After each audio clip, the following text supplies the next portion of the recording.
So it gives me great pleasure, and I'd like to put your hands together to welcome to the stage James Ketchell. I'm going to share some stories of fun and adventure with you. I actually need to turn the clocks back.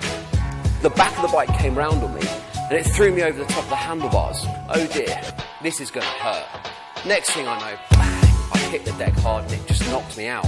When you're lying in hospital and the ability to get up and do what we do every day, just walk around, when that is taken away from you like that, you'll realise how lucky we are just to go about our everyday life. And it was like a light switch moment. I am going to row across the Atlantic. James, it's Andrew from Nando's here. I've just got your email. This is bloody brilliant. But tell me one thing. Do you actually eat Nando's? Oh, yes, every day. Every lunchtime I eat at Nando's. I love them. Yeah, well, that's a story in itself. Come and meet me. We're actually slowly dying. We can only stay up here for about 24 to 48 hours. Now, that's just enough time to whip up to the summit and get back down. Now, unless you're a doctor, you don't really see dead bodies in your everyday life. Well, I don't. But I developed this excruciating pain around my coccyx, which is basically the crack of your bum.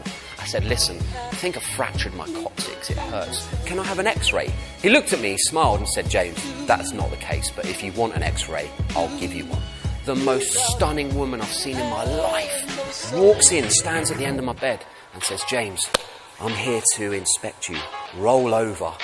And I'll tell you what, when someone tells you you can't do something, if you want it enough and you just keep going, by default, you'll always get what you want. Now that's 4,000 miles of ocean. It's quite a long way to row, and it's a different beast to the Atlantic. You don't benefit from the prevailing winds quite as much. You really have to row.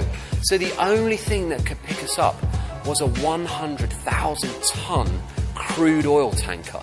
Sometimes in life, no matter what you do, you don't really have a lot of control over anything. You have zero control when you're out in an ocean. You really can't do much. But the one thing, no matter what's going on around you, whether you're being rescued or everything's falling apart, the one thing that you can always have control over is your own mindset and your own attitude. So I'm just going to focus on that. And I say, whenever, everyone is really good at something. Everyone is. And when you find out what it is that you're good at and what you love, take that and run with it. You'll never do a day's work again.